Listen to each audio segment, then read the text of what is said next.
तेरी इतनी हिम्मत तो मेरा मांस खाकर रो रहा है। ऐसी दुनिया हो ही नहीं सकती जहाँ मार्शल आर्ट्स काम ना आए। मैं मार्शल आर्ट्स की बेइज्जती होते नहीं देख सकता। उसके इमोशंस उस पर हावी हो गए थे। ये उसका आखिरी हथियार था। ना तो उसकी टेक्निक काम आई और ना ही उसके इमोशंस काम आ रहे थे। सच कहूं तो मुझे रेप्सू पर तरस आने लगा है।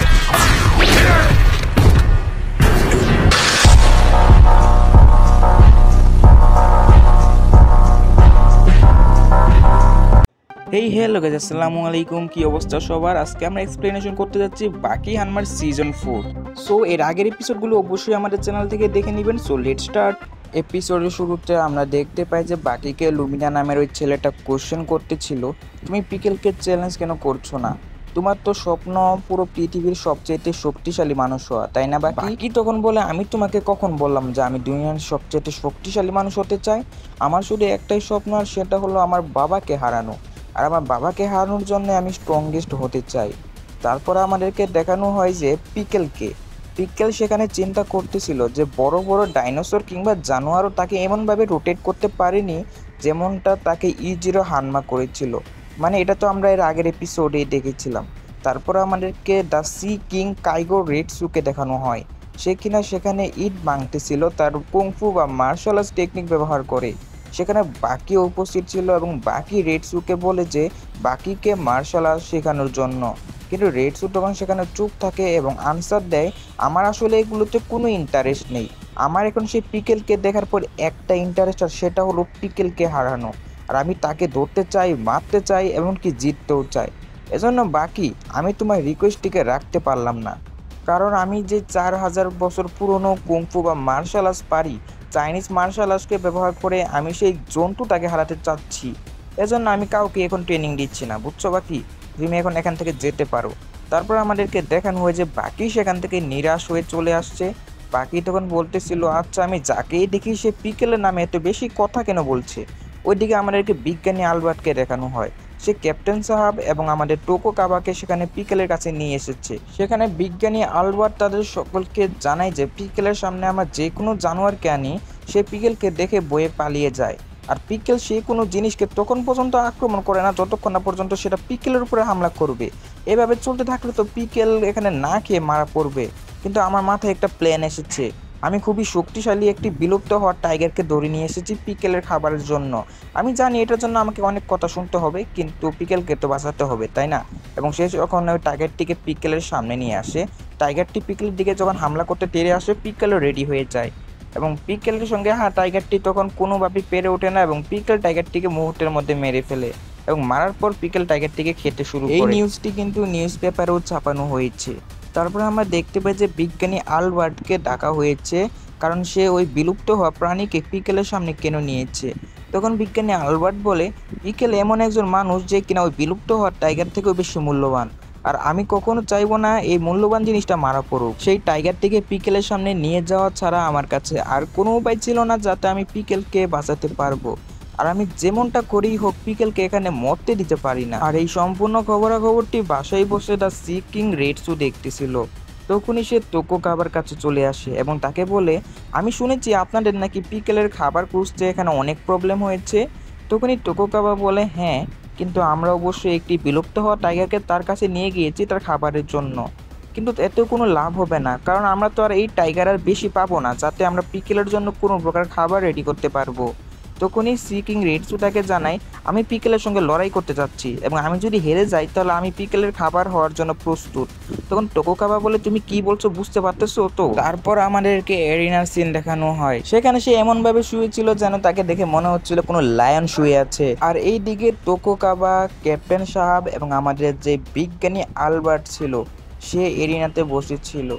আর এখানে পিকেলকে আমাদেরকে দেখানো হয় সে সম্পূর্ণ লোনলি ফিল করছিল, কারণ এখানে সকল কিছু তো তার কাছে নতুন। এখানে বিজ্ঞানী আলবার্ট তখন টোকো কাবাকে জানায়, আচ্ছা তুমি রেডসুকে তার সঙ্গে ব্যাটল লড়ার জন্য অনুমতি দিয়েছো কেন? সে কিন্তু তার হাতে মারা পড়বে, কারণ পিকেলের সঙ্গে রেডসু কখনই পারবে না। তার মানে আজকে রেডসুর মারা যাবে, আমি নিশ্চয়ই 100% গ্যারান্টি আজকে রেডসু মরবে। তারপর আমরা দেখি রেডসু পিকেলের সামনে চলে আসতে থাকে পিকেলও বুঝতে পারে তার সামনে শক্তিশালী কেউ একজন চলে আসছে, এজন্য পিকেলও সেখানে রেডি হয়ে যায় তার সঙ্গে ব্যাটেল লড়ার জন্য। এবং ফাইনালি রেডসু যখন সেখানে চলে আসে, পিকেল তখন তার মুখের মধ্যে একটি স্ল্যাব বসিয়ে দেয়, যার কারণে কাইগো রেডসু সেখান থেকে খুবই দূরে গিয়ে পড়ে। রেডসু তখন বুঝতে পারে যে আমি তার সঙ্গে শক্তির দিক দিয়ে কখনই পারবো না, আমাকে তো আমার টেকনিক বা মার্শাল আর্টস ব্যবহার করতে হবে পিকেলকে হারানোর জন্য। তারপর পিকেল যখন রেডসুকে মারার জন্য তার দিকে আসতে থাকে, রেডসু তখন তার উপরে খুবই জবরদস্ত একটি কিক মেরে বসে, এমনকি সে কিক মারার পাশাপাশি তাকে একটি পাঞ্চ মেরে মাটিতে ফেলে দেয়। তারপর পিকেলের মুখে একটি কিক মারলে পিকেল সেখানেই কাঁদতে শুরু করে, এবং সকলে এটা দেখে অবাক ছিল যে পিকেল প্রথমবারের মতো মার খাচ্ছে। কিন্তু পিকেল যখন আবার স্ট্যান্ড আউট করলে রেডসু তার মুখের মধ্যে আবারও একটি কিক বসিয়ে আবারও একটি ঘুষি মেরে বসে, যার ফলে পিকেল সেখানে আর উঠতে পারে না এবং সে সেখানে পড়ে যেতে থাকে। কিন্তু এবারে রেডসুর ভাগ্য খুবই খারাপ ছিল, এত কিছুর পরও পিকেল সেখানে রেডসুকে একটি মাত্র স্ল্যাপ মেরে রেডসুকে সেখানে অজ্ঞান করে দেয়। এবং তারপর আমাদের পিকেল রেডসুকে সেখানে তুলে ফেলে এবং তার শোল্ডারে সে কামড় বসিয়ে দেয়, এমনকি সে তার শোল্ডারের অংশ সম্পূর্ণ ছিঁড়ে ফেলে এবং সেটা খেতে শুরু করে। তখন রেডসু কোনো রকমের তাকে একটি লাথি মেরে সেখান থেকে বেঁচে চলে আসে এবং সে বলতে থাকে যে এই জানোয়ারটা আমার শোল্ডারে কামড় কী করে মারলো, এছাড়া সে আমার সেই অংশটুকুই সম্পূর্ণ খেয়ে ফেললো, এটা আবার কি করে হয়। তারপর রেডসু বলে ওর উপর এখন আমার সম্পূর্ণ শক্তি ব্যবহার করতে হবে, এবং এটা বলে সে তার জুতা খুলে ফেলে। এবং সেখানে যে স্টেডিয়ামে বসেছিল তারা সকলে বুঝতে পারে রেডসু এখন তার পা ব্যবহার করবে, তা আবার ফুল ফর্মে।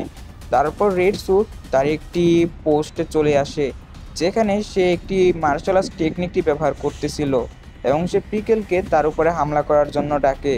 পিকেল তখন রেডসুকে মাটিতে ছুঁড়ে মারে এবং যার ফলে রেডসু সেখানে খুবই আহত হয়ে যায়। রেডসু তখন বলে যে আমি এখন তার উপরে আমার মার্শাল আর্টস ব্যবহার করব না, কারণ মার্শাল আর্টস ব্যবহার করলে আমি হারাতেও পারবো না আর উল্টো মার্শাল আর্টসের অপমান হবে। আমি আমার মাস্টার শিখিয়েছে আমাকে যে সকল টেকনিক, সেগুলো আমি এখন পিকেলের উপর ব্যবহার করতে যাচ্ছি। এবং এটা বলে সে তার হাতগুলোকে গোল গোল ঘোরাতে থাকে এবং সে পিকেলের উপরে অনেকগুলো ঘুষি মারতে থাকে। কিন্তু আমরা দেখতে পাই যে এখানে যে আমাদের সি কিং রেডসুর ঘুষিগুলো পিকেলের উপরে কোনো ইফেক্ট পড়ছিল না। তারপর পিকেল যখন হামলা করে রেডসু তাকে একটি কিক মেরে সেটাকে আটকিয়ে দেয়। রেডসু তখন বলে যে আমি তো ভেবেছিলাম যে তার উপরে কোনো মার্শাল আর্টস ব্যবহার করব না, কিন্তু এটা তো ভুলে আমি মার্শাল আর্টস ব্যবহার করে ফেলেছি। তারপরও পিকেল তার উপরে ক্রমাগত হামলা করতেই থাকে এবং রেডসু সেগুলোকে ব্লক করতে থাকে। ব্লক করার এক পর্যায়ে সে পিকেলের মুখের মধ্যে একটি জবরদস্ত কিক মেরে বসে, কিন্তু তখনই রেডসু তার পিছনে তার একটি স্পিরিট দেখতে পায়। সে দ্য সি কিং রেডসুকে বলতেছিল তুমি তোমার কুংফুকে ব্যবহার করে তাকে হারাতে পারবে, আর তুমি তোমার কুংফুকে কেন ছেড়ে দিছো, কারণ কুংফু সবসময় আমাদেরকে সহযোগিতা করে। এবং তারপর রেডসু মোটিভেটেড হয়ে যায় এবং পিকেল যখন তার উপরে আবারও হামলা করে রেডসু তখন তার আঙ্গুল ব্যবহার করে পিকেলকে থামিয়ে পা দিয়ে পিকেলের মাথার চুলটা নিচের দিকে সুইপ করে তার কনুই দিয়ে পিকেলের মাথার উপরে হামলা করে, যার কারণে পিকেল সেখানেই অজ্ঞান হয়ে যায় এবং সকলে চিল্লাতে থাকে যে রেডসু জিতে গেছে, রেডসু জিতে গেছে। এবং আমরা এই এপিসোডটিও এখানে শেষ করে ফেলি। সো এখন পরবর্তী এপিসোডে আমরা চলে যাচ্ছি। সকলে অবশ্যই এখনও ভিডিওতে যারা যারা সাবস্ক্রাইব করেননি আপনারা ভিডিও থেকে এক্ষুনি বের হয়ে যান, আমি 3 পর্যন্ত কাউন্টডাউন করতেছি, আপনারা সাবস্ক্রাইব করে আবার চলে আসেন। তো 1 2 3। সো আশা করি আপনারা সাবস্ক্রাইব করে দিয়েছেন, আর না করে দিয়ে কি আর বুঝবো, আপনি নিজেই বুঝে নেন যে আপনি কি টাইপের মানুষ।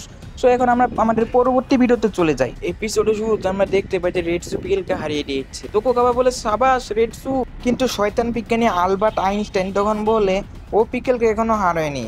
আমরা পিকেলকে রিসার্চ করেছি এবং জানতে পেরে গিয়েছি যে পিকেলের যে মাসেল সেটা অন্যান্য মানুষের থেকে আলাদা। একজন স্বাভাবিক মানুষের যে হাড় সেটা যেরকম হওয়ার কথা, পিকেলেরটা সেটা থেকে ডাইরেক্টলি ব্যতিক্রম। আর রেডসুর এই সাধারণ হামলাতে তো পিকেলের কোনো কিছু হওয়ার কথাই নয়। এবং তার পরবর্তীতে আমরা দেখতে পাই রেডসু যখন পিকেলের উপর হামলা করতে যায়, পিকেল তখন জাম্প করে সেখান থেকে পিছনে মুভ করে। পিকেল তখন এমন একটি পোজে ছিল যেমন সে কোনো লায়নের পোজে ছিল, মানে তার সামনে কোনো শিকার দাঁড়িয়ে আছে। রেডসুও বুঝতে পারে পিকেল এখন তার সবচেয়ে স্ট্রংগেস্ট হামলাটি করবে, এজন্য রেডসুও তার হামলা করার পোজে চলে আসে। কিন্তু সেখানে পিকেল এত পরিমাণ স্পিডে রেডসুর দিকে আসতেছিল যার কারণে রেডসু কোনোভাবেই পিকেলকে থামাতে পারে না, এবং যার ফলে সেখানে স্ম্যাশ হয়। আর এখানে রেডসু আমাদের সি কিং রেডসু পিকেলের হাতে হেরে যায়, কিন্তু হারার আগে সে পিকেলের একটি চোখ ড্যামেজ করে দিচ্ছিল। তখন এখানে যে টোকোগাওয়া ছিল সে বলতেছিল তাহলে কি সে এখন রেডসুকে খেয়ে ফেলবে? এটা আবার কেমন কথা? ওই বিজ্ঞানী আলবার্ট বলে এটা আমি কি জানি, তুই তো রেডসুর এখানে আনছোস, এখন এটা সকল কিছু তোর দোষ। তারপর আমরা দেখতে পাই যে তোকোগাবা রেডসুকে বাঁচানোর জন্য পিকেলকে আটকানোর জন্য যেতে থাকে। তখনই পিকেল তোকোগাবার উপরে হামলা করে দেয় এবং বলে যে এটা হলো এখন আমার লাঞ্চ করার টাইম। এবং তখনই পিকেল রেডসুর একটি পা এখান থেকে খেতে শুরু করে, কিন্তু ভাগ্যবশত সেখানে বিজ্ঞানী আলবার্ট আইনস্টাইন চলে আসে এবং সে পিকেলকে একটি ইনজেকশন দিয়ে দেয়, যার ফলে রেডসু সেখানে একটুর জন্য বেঁচে যায়।